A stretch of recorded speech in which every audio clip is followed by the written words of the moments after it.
Just doing a quick update. Yesterday, I made a video about gold to go long in 1247 or below. I didn't get that long. Price got to as high as close to it's got to about the mid 1251s, which would have been at least a 45 pip move, but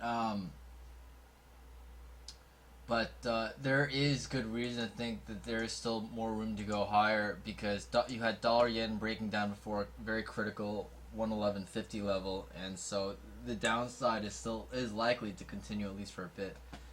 If that's going to happen, gold is going to go up because dollar yen and gold are inversely correlated.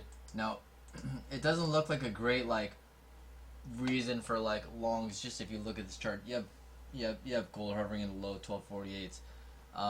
It's just that one key sign is that first of all, after this lower low, you got this higher high.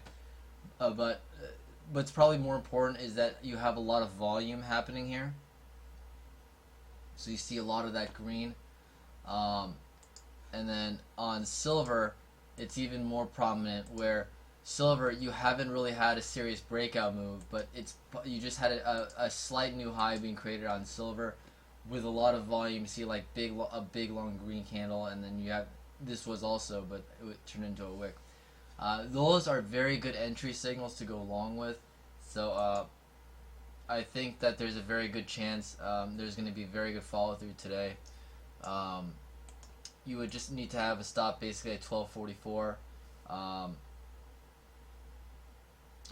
Looking for a target in gold, let's say at least into the mid 1250s, like 1255, somewhere along those lines, if not more than that.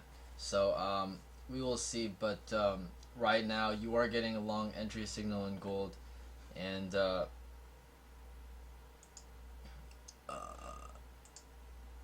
that is happening while dollar yen after dollar yen retested the 1150 area and is looking to be selling, and it's been selling off that ever since. So that 111.50 area short was a very easy short. If any of you guys have been watching these videos, you know that that was a very key support that broke, and once that support broke, people are gonna go use that as a roll reverse. It's go short. So you don't have a very good opportunity to go short here, but you actually do have an opportunity to go long gold, and they're inversely correlated, but they don't necessarily move exactly together. And but you are getting a very good opportunity. But you are getting the entry signal in gold, whereas you're not quite. Whereas it's sort of difficult to short after like a 60 pip drop in dollar yen. Now you have had a little under 40 pip move up in gold, but a stop at 1244, that would be the lowest end, and if at like an absolute stop. Otherwise, you can just have your stop at 1245.50. So it's a little more approachable with gold, just because it's not an exact 1-to-1 correlation with dollar yen and gold. Sometimes you'll have one drop while the other rises with a delayed effect. It's just at this point, if you're gonna get in, the gold long is a better play than the dollar yen short, just in terms of risk reward potential. And if you look at silver specifically, I mean, silver is sort of possibly only just starting to break out now, whereas dollar yen, it's sort of already made a big run. So that's something to look out for, and hopefully